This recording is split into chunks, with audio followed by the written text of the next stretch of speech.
সবাইকে কেমন আছো সবাই। প্রথমেই জানাই শুভ রাখি পূর্ণিমা সবাইকে। তো আজকে রাখি পূর্ণিমাতে আমার ভাইকে নিয়ে কোথায় ঘুরতে গেলাম আর কি করলাম, তো পুরো ভিডিওটা শেষ পর্যন্ত দেখতে থাকো। তো চলো প্রথম থেকে শুরু করা যাক। তো আমরা সকাল সকাল রেডি হয়ে চলে গেছিলাম রাখি কিনতে। গোপুর জন্য যেহেতু গোচির কুচ্ছি মতো হাত, তাই সেরকম দেখে রাখি কিনতে হবে।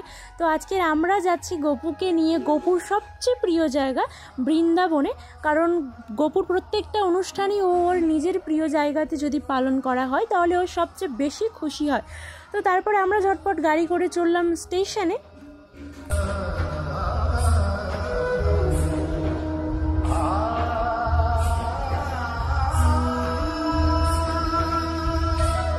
তারপরে আমরা চলে এলাম গোপুকে নিয়ে স্টেশন। আর আমাদের ট্রেন একটু লেট থাকায় আমরা অনেকটা তাড়াতাড়ি চলে এসেছিলাম। মা কিছুতেই ট্রেন মিস করতে চায় না, তাই আগেই চলে এসে। আর এখানে দেখো মা কী করছে, ননকে লাগেজের উপরে বসিয়ে।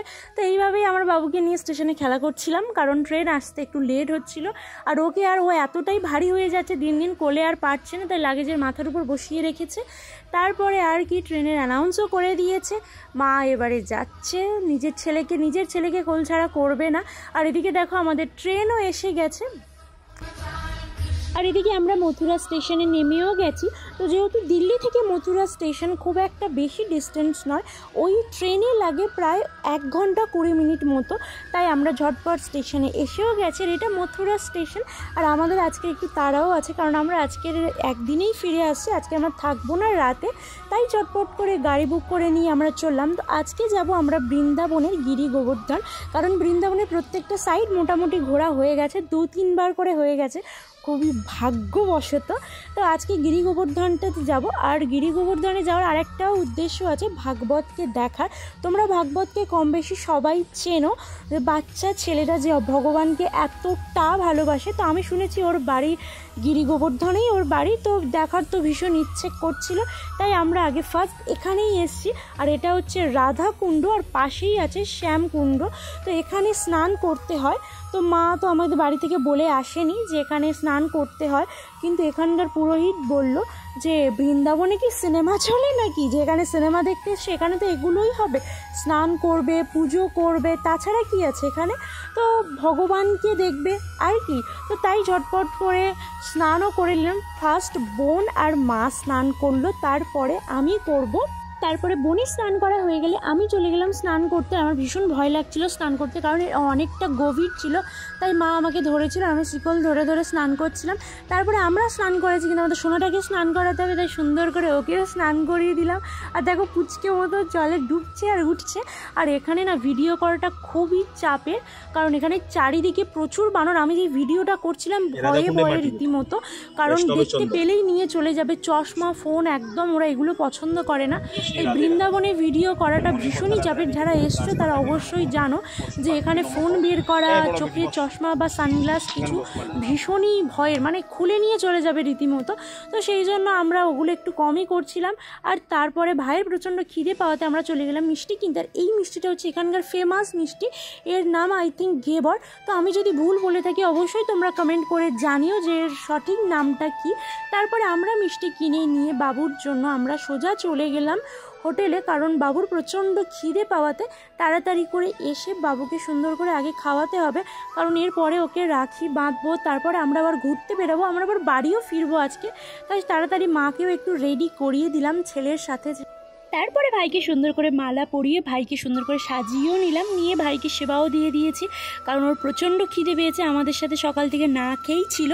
তারপরে বোন ভাইকে রাখি বাঁধলো, কারণ ওর দাবি ছিল যে ওই প্রথমে রাখিটা বাঁধবে। তো আমি বললাম হ্যাঁ ঠিক আছে তুই প্রথমে বাঁধ। ও বলছে তুই বড় বলে তুই কেন সবসময় আগে বাঁধবি, আমি কেন নই। তো আমি বললাম ঠিক আছে বাবা তুই বাঁধ। তারপরে আমি বাঁধছিলাম ওর হাতের রাখিটা বাবুর হাতে, কিন্তু ওর হাতে এত কুচি কুচি ছিল, কোথায় বাঁধবো, দুটো দুটো রাখি, তারপরে হাতে আবার কত রকমের চুড়ি টুড়ি এটা ওটা পড়ে আছে। তো অনেক কষ্ট করে কোনো রকমের জড়িয়ে দিয়েছি। তারপর ভাইয়ের জন্য একটা কেকও অর্ডার দিয়েছিলাম, কারণ ভাইয়ের যেহেতু সামনেই জন্মদিন, মানে জন্মাষ্টমী, আর আজকে যেহেতু রাখি বাঁধা, তাই ভাবলাম একটা ছোট্ট করে সেলিব্রেশন হয়ে যায়, একটা সুন্দর কেক অর্ডার। এটা কি হলো,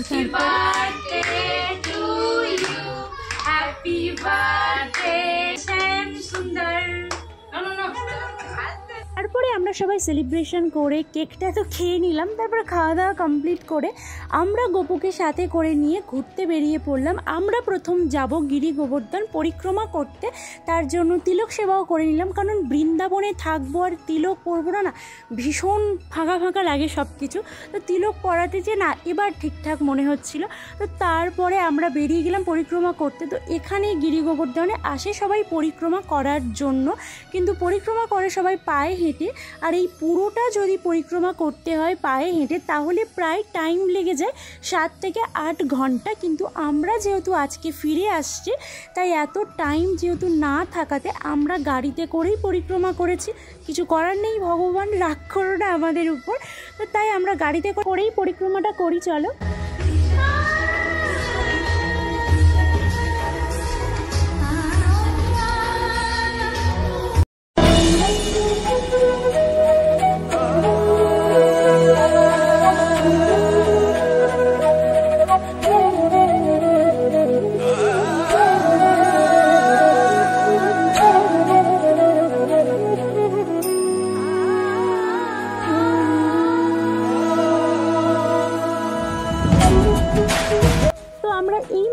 সামন থেকেই পরিক্রমা করাটা শুরু করেছিলাম আর এখানে এসেই পরিক্রমা করাটা শেষ করলাম। তো প্রায় আমাদের গাড়িতে টাইম লেগেছিল 1 ঘন্টা 20 মিনিট মতো, 20-30 মিনিট মতোই টাইম লেগেছিল গাড়িতে। তো তারপরে আমরা এই মন্দিরে যাব, কিন্তু যাওয়ার আগে মা কিনে নিল প্রসাদ। তো এখানে প্রসাদের সাথে না সব কিছুই দিয়ে দেয়, মানে ফুল আর যা যা প্রয়োজন সব কিছুই দিয়ে দেয়। তো আমরা মন্দিরের ভিতরে গেলাম, আর এখানকার কোনো মন্দিরেই মানে ফোন নিয়ে যাওয়ার কোনো পারমিশন নেই। মানে ভিতরে মন্দিরের ভিতরে এখানকার ম্যানেজমেন্টের লোকই নিয়ে যেতে দেয় না, মানে ফোন অ্যালাউ করে না। আর বাইরে বসিয়ে রেখেছে প্রচুর বানর, মানে ফোন বের করা যাবে না, সেটা ভিতরে হোক আর বাইরেই হোক। তারপর ওখান থেকে বেরিয়ে আমরা চলে গেলাম, আরও আশেপাশে আরও অনেকগুলো মন্দির ছিল। তো ভাবলাম ঝটপট করে আমরা আগে দর্শনগুলো করে নিই, কারণ আমাদের হাতে টাইমটাও কম ছিল, যেহেতু আজকে আমাদের ফিরতে হতো। আর এই মন্দিরটা ছিল অনেকটা উপরে, কিন্তু এখানে সিঁড়িও ছিল না, মানে পাথর ভাঙা ভাঙা ছিল, পাথরের উপর দিয়ে যেতে হতো। আর প্রচণ্ড স্লিপও ছিল, মানে একটু এদিক ওদিক হয়ে গেলেই পড়ে যাওয়ার মতো অবস্থা এরকম ছিল। তারপরে চারিদিকে বানর, মানে ফোন বের করলে খুব সুন্দরভাবে ফোনটা নেবে, নিয়ে পাথরের গায়ে একবার আছাড় মারা, ব্যাস আমার ফোনটা পুরো ডেড বডি হয়ে যাবে। তো আমি কষ্ট হচ্ছে মা, রীতিমতো ভিডিও করছিলাম চারিদিকে, মানে আমার চোখটা ফোনের দিকে ছিল না, শুধু ফোনটা ধরেছিলাম, চোখটা অন্য দিকে ছিল, যে কেউ দেখছে না তো, কোনো কোথাও থেকে বানর দেখছে না তো। তো তারপর অনেক কষ্ট করে উপরে উঠেছে, আর উপর থেকে ভিউটা তো ভীষণ সুন্দর লাগছিল চারিদিকটা, কিন্তু চারিদিকে বানর ছিল চারিদিকে, মানে ওরা যদি একবার ফোনটা দেখে নিয়ে নেবে, এইরকম একটা অবস্থা ছিল।